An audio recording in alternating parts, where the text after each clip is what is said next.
Matapos na mahawa ng isang extraterrestrial parasite, isang dalaga ang nakakuha ng superpower at kailangan tumakas sa mga tao na gustong pag-aralan siya habang pinuprotektahan ng sangkatauhan mula sa banta ng mga halimaw. Ngayon ay balikan natin ang unang yugto ng series na Parasite the Grey mula sa taon ng 2024. Sa isang electronic music festival sa South Korea, isang grupo ng mga parasite ang nahulog sa kalangitan at pagkatapos na lumabas mula sa kanilang kapsula, ang isa sa kanila ay nahawaan ng isang kabataan. Ang binata ay natutulog sa sofa nang sumalakay ang nilalang sa tenga nito at kinontrol ang kanyang katawan. At habang naglalakad sa lugar, siya nilapitan ng isa sa kanyang kaibigan at biglang nagbago ang itsura nito. At sa mga sandaling yon, ang mga galamay ay nagsimulang lumabas sa kanyang ulo at inatake ang lahat ng tao sa paligid.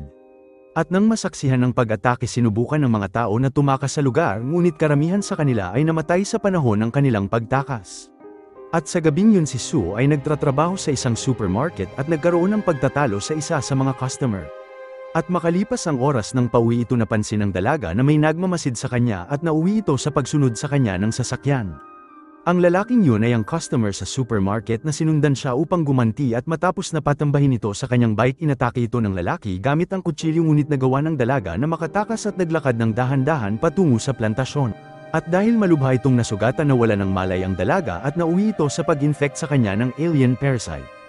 At nang lumapit ang lalaki upang tapusin siya, ang kanyang katawan ay naputol sa kalahati na agad ikinamatay nito. At makalipas ang ilang minuto, isang driver ang lumapit sa pinangyarihan at nagpa siya na huminto upang tumulong. Pagkatapos ay tumawag ng ambulansya ang lalaki at humiling ng medikal na tulong. At nang dumating si Detective Cho sa ospital, inulat ng 2 pulis ang pangyayari at isiniwalat na patay na ang suspect. At sa kabilang banda, nanatiling buhay si Sue pagkatapos ng pag-atake, ngunit wala itong malay at ang mga gallows sa kanyang likod ay nagpapahiwatig na siya ay tinamaan ng patalim, ngunit lahat ng ito ay mabilis na gumaling. At nang magising ito, natanggap ni Sue ang balita na ang umatake sa kanya ay namatay, at nalilito ito dahil lumalabas na siya ang inatake sa gabing yun. At makalipas ang ilang buwan, isang lalaki na kilalang Kong ay kinuha upang tapusin ang isa sa mga miyembro ng Yos, ngunit nabigo ito sa kanyang misyon at kailangan na tumakas. At ngayon ay siya ay pinaghahanap, kailangan itong magtago at itapon ang kanyang telepono upang maiwasan na matagpuan. At dahil wala itong tirahan, nagpa siya itong gumugol ng ilang araw sa bahay ng kanyang kapatid na babae. At nang makita niya ito, napansin ni Kong na ang babae ay kakaiba at natuklasan na gumaling ito sa kanyang tumor sa utak. At nang nagtanong ito kung nasan si Jin, sinabi ng babae na nagpunta ito sa malayo, at sinabing hindi nito alam kung saan ito nagpunta. Gayunpaman, sa gabi nakita ni Kong ang telepono ng kanyang kapatid na nakatago sa drawer at napagtanto na tila may mali. At sa oras na yun, si Sue ay nasa isang bus pauwi mula sa kanyang trabaho nang sumakay ang isang kakaibang lalaki at nakarinig ito ng kakaibang tunog sa kanyang tenga. At nang makita ito, nakaramdam ng panganib ang babae at nagpas siyang bumaba sa bus. At sa kabilang bahagi ng bayan, isang magandang babae ang hinatid ng lalaki sa kanyang bahay, at nang makarating sa lugar, napagtanto ng lalaki na pumasok ito sa isang bitag. Nang biglang isang grupo ng mga tao na nahawaan ng parasite ang lumapit at sinubukan na hulihin siya. At doon isang bomba ng usok ang inihagis sa bintana, at sa kabutihang palad na gawa ng lalaki na makatakas. Tumakbo ito sa hagdan ng isang grupo ng mga sundalo ang dumating at tinapos ang mga alien. Pagkatapos ay sinundan ng mga sundalo ang iba pa at nagawa silang pagbabarilin. Gayunpaman, ang isa sa mga alien ay nakatakas, at sa panahon ng pagtakas nakita ang isa pa sa uri niya na natrap sa loob ng isang van. Gayunpaman, bago pa niya ito mapalaya, lumitaw si Choi at nagsimulang bumaril, kaya kailangan tumakas ng alien. At habang sinusuri ang pinangyarihan, nakita ng babae ang isang lihim na silid kung saan tinatago ng mga alien ang katawan ng kanilang biktima, at nakita ang simbolo na nakaguhit sa pader na kumakatawan sa organisasyon na nilikha ng mga alien. At nang bumaba ito sa bus at naglakad patungo sa kanyang bahay, muling nakita ni Sue ang lalaki sa sasakyan at tinawagan si Mr. Cho para sa tulong. Nang biglang tumakbo ang lalaki patungo sa kanya at sinubukan ng dalaga na tumakas, at sa panahon ng pagtakas nakatagpo nito si Soul at parehong nagpa siya ang dalawa na subukan siya. At nang makita na ang kanyang kapatid ay naging halimaw, natakot si Kong, ngunit nanatili itong nagtatago upang makakuha ng higit pang impormasyon. At matapos na imbitahan ito sa kanilang organisasyon, umalis ang dalawa at nauwi ito sa paghuli ni Kong sa lalaki, at tatapusin na siya ng dalaga nang matuklasan nito na kapatid siya ni Soul, kaya nagpa siya itong humiling ng tulong sa kanya. At nang bumalik ang parasite upang matulog at nabawi ni Sue ang kamalayan nito, nandun si Kong upang sabihin ang mensahe at pinayuhan ang babae na lumayo sa mga tao na nagdudulot ng ingay sa kanyang tenga dahil sila ay mga halimaw. At ang totoo ay dapat nilamon ng parasite si Sue nang nahawaan siya nito, ngunit hindi ito ginawa ng nilalang dahil naubos ang enerhiya nito sa pagpapagaling sa babae. At dahil dito siya ngayon ay isa ng mutant at may dalawang personalidad na naninirahan sa iisang katawan kasama ang nilalang. At matapos na masabi ang mensahe umalis si Kung at nakauwi si Su. At sa mga puntong ito nagsulat ito ng mga katanungan sa kanyang notebook at umidlip at nang magising ito ang mga sagot ay naroon na at natuklasan na sinasabi ni Kung ang katotohanan. At sa pamamagitan ng tala ang dalawang kamalayan ay nagawang makapag-usap at nang magising ito napagtanto ni Su na ang lahat ng kanyang tanong ay nasagot. At sa kinaumagahan si Choi ang pinuno ng Team Gray ay tinipon ng pulisya sa lungsod upang ibunyag na ang sangkatauhan ay sinasalakay.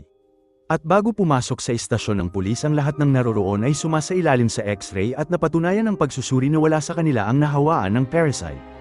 At ngayon na alam nitong ang lahat ng tao ay malinis pinaliwanag ni Choi na ilang buwan ang nakalipas ang mga larva ng parasite ay nagsimulang lumitaw sa buong mundo at sinalakay ang katawan ng mga tao.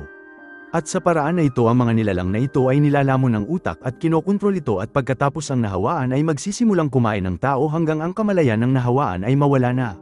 Gayunpaman dahil ang parasite na nakahawak kay Su ay hindi makontrol ang kanyang utak lumilitaw lamang ito sa delikadong sitwasyon upang protektahan ang katawan na pareho nilang tinitiran. At sa pinakabagong eksperimento ang parasite ni Su ay maaari lamang lumitaw sa higit kumulang 15 minuto kada araw kaya kailangan itong itabi ang oras na yun para sa delikadong sitwasyon. At sa panahon ng pag-uusap pinaliwanag ni Choi na upang mapuksa ang mga alien kailangan wasakin ang puso ng host nito dahil kung wala ang katawan ng mga tao ang mga nilalang na ito ay hindi makakaligtas. At ayon sa kanya isa pang paraan upang malaman ang mga halimaw na ito at bukod sa X-ray ay ang pag-agaw sa hibla ng buhok nito mula sa tao. At sa mga puntong ito hiniling ni Choi sa kanyang team na dalhin ang kanyang asawa na nahawaan din ng parasite. Ang tanging dahilan kung bakit nagpa siya ang babae na panatilihin itong buhay dahil magagamit niya ito bilang radar upang mahanap ang iba pang parasite. At sa pagbabasa sa kanyang notebook natuklasan ni Su na ito ay labis na mapanganib na sumali sa iba pang parasite dahil kapag nalaman nilang siya isang mutant maaari nilang tapusin siya. At matapos na matuklasan na naging halimaw ang kanyang kapatid nagpa siya si Kung na umalis ng bayan at kailangan na bumili ng motorsiklo upang makalibot. Gayunpaman bago pa nito kunin ang sasakyan ng lalaki ay natagpuan ng miyembro ng mga yugang at nagsimulang makipaglaban sa kanila. At nang lumapit ang iba pa kinuha ni Kung ang motorsiklo at tumakas palayo ngunit nasundan siya ng mga ito at nauwi sa aksidente. At sa pagtatangkang takasan sila pumasok ito sa palengke at nagawang ikulong ang kanyang mga kalaban.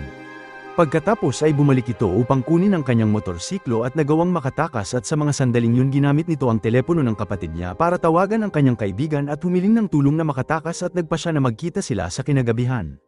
At sa oras na yun binisita ni Mr. Cho si So sa supermarket at naghintay sa kanyang pahinga upang makipag-usap. At dahil sa kakaibang kaso na kinasasangkutan ng dalaga naghinala ang pulis na marahil nahawaan rin ito. At upang patunayan ito kumuha ang lalaki ng hibla ng buhok sa babae at napanatag ito nang napagtanto niya na isa itong normal na tao. At bago umalis binigyan ng pulis ang babae ng isang keychain bilang regalo at sinabing tawagan siya nito kung may kailangan siya.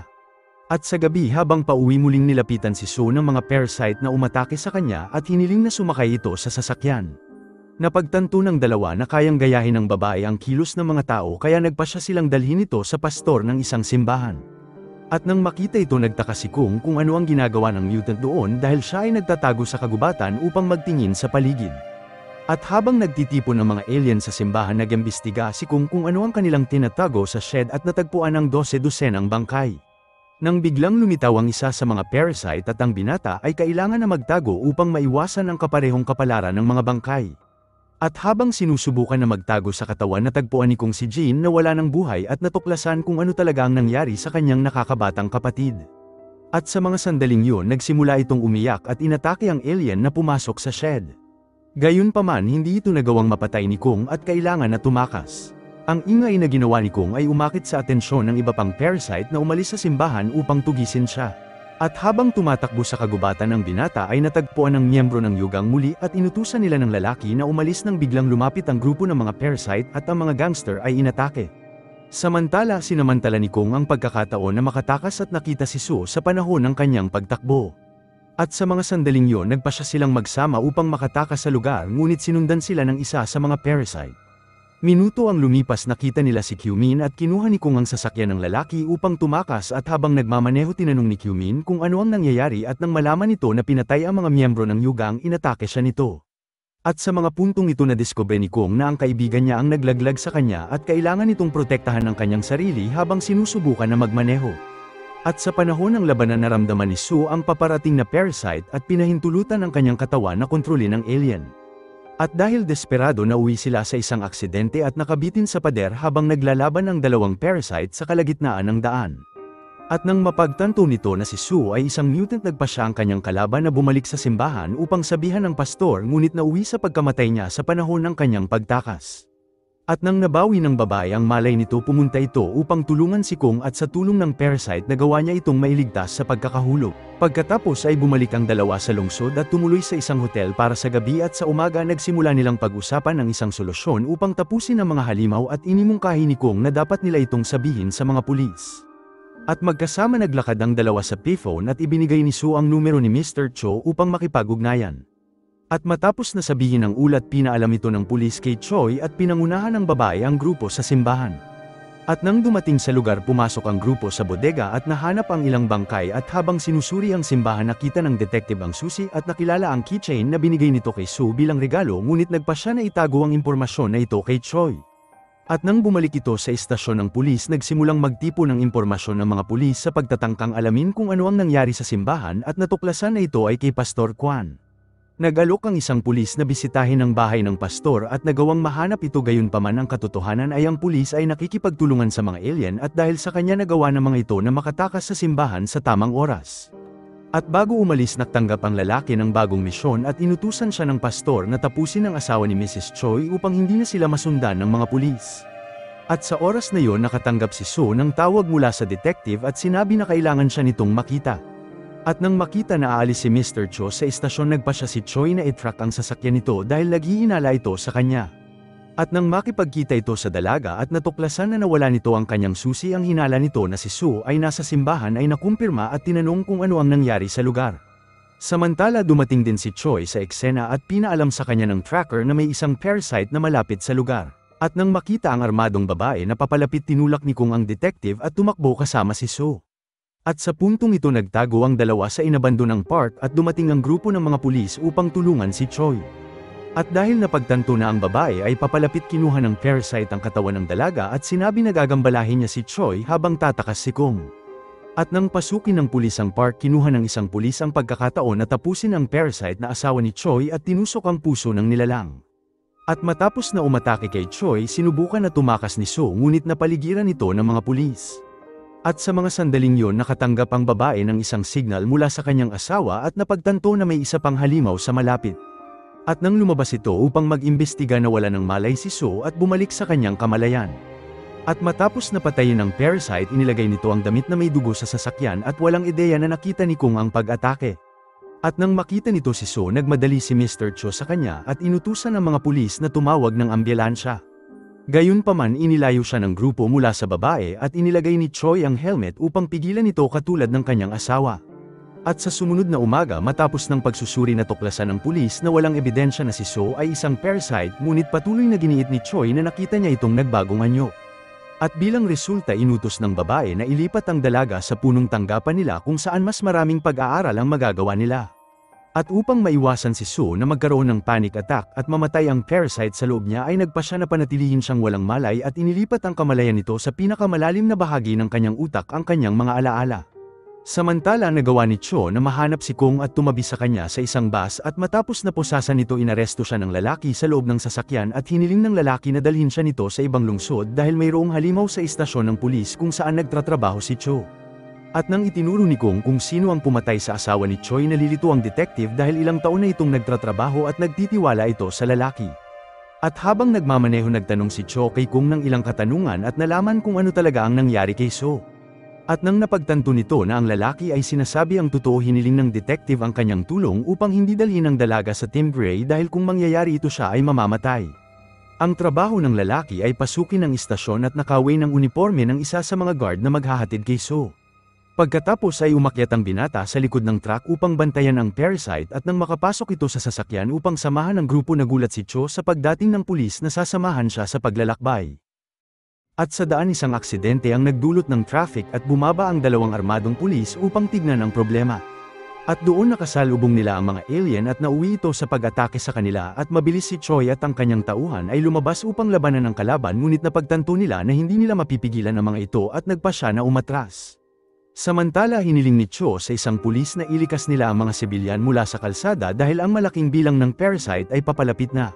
At dahil hindi alam kung ano ang nangyayari sa labas nagpa siya si Kung lumabas upang tignan at kinuha ang card sa isa sa mga sundalo para palayain si So. At nang makita ang muka ng lalaki inatake siya ni Choi at sa pagtatangkang pigilan siya napakawalan ng parasite ngunit biglang lumitaw ang iba pang alien at ang babae ay napalibutan.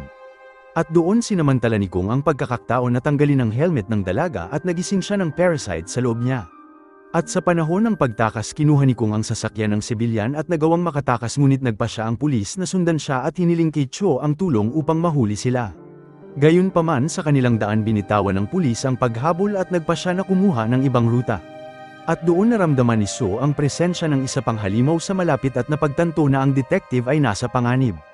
Mabilis na lumabas ang dalaga sa sasakyan at tumakbo upang puntahan ang kanyang kaibigan. At nang makita na papalapit ang pastor nagsimulang bumaril si Cho ngunit iniwan ng parasite ang hose nito at tinanggal ang ulo ng detective. Pagkatapos ay kinuha ng nilalang ang kanyang katawan at nang napagtanto na namatay ang kaibigan niya inatake ni So ang parasite at ang simula ang dalawa ng laban. At sa panahon ng laban kinuha ng isang pulis ang baril upang tapusin ang dalaga ngunit tumakbo nang makita nito si Kung na papalapit. At matapos na maputol ang laban inutusan ng lalaki si So na sumakay sa sasakyan at nagawa nilang makatakas. At sa sumunod na umaga ang dalawa ay nasa istasyon nang tumawag si Kung sa isang kababata upang humiling ng matitirahan. Ang binata ay nakatira sa kalapit na bayan at mabilis na pumayag na patirahin si Kung at dahil dito pinadala nito ang address at password sa mensahe ngunit ang nakakatandang kapatid ni Kung na si Soul ay may access sa telepono. At lumipas ang oras dumating ang dalawa sa bahay ni Kiso at ibinunyag ni Kung nalilipat sila sa isang liblib na lugar sa susunod na umaga gayunpaman walang plano si So na tumakas. At sa halip balak nitong balaan si Choi sa pagkamatay ni Cho at tulungan nito na tapusin ang mga parasite. At dahil alam na nakuha ng babae ang kanyang telepono tinawagan nito ni So at nagawang makausap si Choi. At sa mga sandaling yon ibinunyag nito na si Detective Cho ay isa ng parasite at nagtakda ng lugar upang makipagkita sa babae. At sa gabing yun nagkita ang dalawa sa terrace ng isang cafe at pinaliwanag ni So kung ano ang nangyari sa detective. At sa mga puntong ito inihayag ni Choi na si Cho at ang isang pulis na magsagawa ng isang misyon upang tapusin ang grupo ng mga parasite sa kinaumagahan at sinabi ni So na sinusubukan siyang dalhin ang mga ito sa isang bitag. Nang biglang lumitaw ang iba pang ahente at tumakbo si So papalayo upang maiwasan na mahuli. At nang marinig ang putukan mabilis na pinuntahan ni Kung ang babae at nagawa itong iligtas sa tamang oras. At nang mag-isa ang kaibigan ni Kung sa bahay nagpakita si Soul at pinaalam sa kanya na ang kapatid nito ay kakaalis lamang kaya nagpa siya itong gamitin si Kizek bilang bitag at nagbanta na tatapusin siya kung hindi magpapakita si Kung sa loob ng 15 minuto. Dahil ang kanyang parasite ay matagal nang nasa katawan niya sa loob ng nakaraang oras alam ni So na hindi na siya matutulungan nito kaya nagpa siya itong magkunwari na sasali ito sa mga alien upang kumuha ng maraming oras hanggang sa mabawi nito ang kanyang kapangyarihan. Gayunpaman hindi gumana ang plano tulad ng inaasahan at nagpa siya si Soul na tapusin siya. At doon lumitaw si Kung at inatake ang kalaban gamit ang pamatay ng apoy. At upang pigilan ang banta tumalon si Kizak sa parasite at nauwi ito sa pagpatay sa kanya. At sa mga puntong ito ang dalawa ay walang pagpipilian kundi ang tumakas at mas lalong nagalit. Samantala muling sinubukan ng dalawa na balaan si Choi at pinayuhan siya na kanselahin ang operasyon. Gayunpaman ang babae ay labis na gustong wasakin ang mga parasite at nagpa siya itong makipagsapalaran. At minuto ang lumipas ang unang grupo ay sumalakay sa bodega at tinapos ang ilan sa mga halimaw sa loob. Gayunpaman sa panahon ng pag-atake maraming pulis din ang namatay at si Cho ay nahuli ni Soul na binabaril ang mga kauri nito. At sa pagtatapos ng operasyon inulat ni Choi na ang ambush ay matagumpay at mabilis na binaba ni Kung ang telepono. At tila sila ay mali ngunit sa puntong ito nagtaka si So kung bakit pinapatay nito ang kanyang sariling kauri at naisip ni Kung na ginagawa niya ito upang makuha ang tiwala ng pulis at makalapit sa mayor. At sa paraan na ito magagawa ng halimaw na mahawan nito at kunin ang kontrol sa buong lungsod. At matapos na matuklasan na ang pinuno ng kanyang organisasyon ay nagtaksil sa kanya na kipag-ugnayan si Soul kay So at inimungkahi na matulugan sila upang tapusin si Cho. At sa una tutol si Kung sa ideya na ito ngunit nagpa siya na samahan ang kanyang kaibigan. Habang ang alien na naninirahan sa katawan ng dalaga ay nakipag-usap kay Soul nagtago si Kung at naghintay sa tamang sandali upang umatake. Nais nitong gumanti sa pagkamatay ng kanyang mga kapatid at kaibigan ngunit nauwi ito sa paghuli sa kanya. Gayunpaman pinalaya siya ng alien at nagawa siyang kumbinsihin ito na magtrabaho para sa kanya upang matalo nila ang parehong kalaban. At doon inihayag ni Kung na sa panahon ng folk music festival mahahawaan ni Cho ang mayor at ang tatlo ay nagpasya na magtulungan upang pigilan ito na mangyari. At sa gabing yun nakatanggap si Choi ng isang tip at inutusan siya ni General Kim na dalhin ang grupo upang suriin ang mga parasite. Samantala si Detective Cho at ang grupo ng mga pulis ay nanatili sa lungsod upang magpatrolya at tiyakin ang kaligtasan ng sibilyan sa panahon ng music festival. Samantala muling nakatanggap si Choi ng isang tawag kay Sue at ibinunyag ng babae na ang tunay na intensyon ni Cho ay mahawan ng katawan ng mayor sa panahon ng festival. At matapos na matanggap ang impormasyon inutusan ng babae ang kanyang driver na bumalik at sumunod ang kanyang buong team sa kanya. At habang si Sue at Soul ay nanatili sa sasakyan upang hindi sila madetect ng parasite, pumasok si Kung sa festival at nasaksihan ng eksaktong sandali nang inatake ni Cho ang gwardya ng mayor. At doon dumating ang Grey Team sa festival at inutusan ni Choi ang kanyang mga ahente na protektahan ng alkalde habang hahanapin nito si Sue. Upang magawa ni Soul ang plano na natili si Sue upang gambalahin si Choi at nagawa itong patambahin. Ngunit sa halip na tapusin ng babae tumakas ang mutant at napagtanto ni Choi na hindi siya tulad ng ibang alien. At sa mga oras na tatapusin ng parasite ang alien lumitaw si Soul at inatake ito at habang sinusubukan ng babae na wasakin ang kanyang kalaban binantayan ni Kung ang mayor. Nang biglang pumasok ang alien sa katawan ni Soul at sinimulang wasakin siya mula sa loob at labas.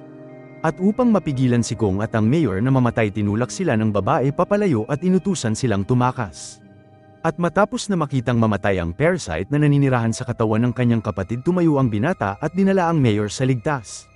At dahil kailangan ito ng tao upang manatiling buhay tinanggal ng alien ang ulo ng isang pulis at pumasok ito sa kanyang katawan pagkatapos ay pinagpatuloy ng nilalang ang plano nito at mabilis na sinundan ang mayor. At sa mga oras na aatake ito lumitaw si Sue at inatake siya at sa panahon ng labanan inutusan ng parasite si Kung na tumakas kasama ang mayor at sinubukan na gambalahin ang kalaban. At matapos na ibigay ang mayor sa pulis bumalik ang binata upang tulungan ang kanyang kaibigan na pigilan ang alien na naglabas ng bahagi ng kanyang katawan upang matiyak ang kaligtasan nito kung sakaling mapatay siya ni Sue. At sa panahon ng laban lumitaw si Choi at aatakihin ang isa sa mga parasite fragment nang ginamit ni Sue ang kanyang galamay upang protektahan siya at nagawa nitong tapusin ng pulis na alien gamit ang kanyang baril. Pagkatapos ay lumitaw si Kung at nagmadali na tulungan ang kanyang kaibigan na bumagsak pagkatapos ng labanan. At sa mga puntong ito ang dalawa ay napalibutan ng mga pulis at inutusan ni Choi ang kanyang tauhan na dalhin sila sa ospital. At matapos na ipagsapalaran ang kanyang buhay upang protektahan ng mayor nakuha ni Sue ang tiwala ni Choi at nagawa nitong mabawi ang kanyang buhay bilang isang normal na tao at siya ay nasa supermarket nang makatanggap ito ng pagbisita mula kay Kung at nalaman na ang kanyang kaibigan ay na-recruit para maging miyembro ng Team Grey. At bago ito umalis inihayag ng lalaki na iniimbitahan siya ni Choi na sumali sa grupo kung siya ay interesado. At makalipas ng ilang araw nakatanggap si Choi ng pagbisita mula sa isang mamamahayag na sinasabing eksperto sa mga parasite at inihayag ng lalaki na mayroon siyang mahalagang impormasyon at nagpakilala ito bilang Shinichi ang bida sa orihinal na prangkisa ng Parasite. Salamat sa panunood. Kung nagustuhan mo ito huwag kakalimutan mag-like at subscribe para sa mga susunod pa nating series recap.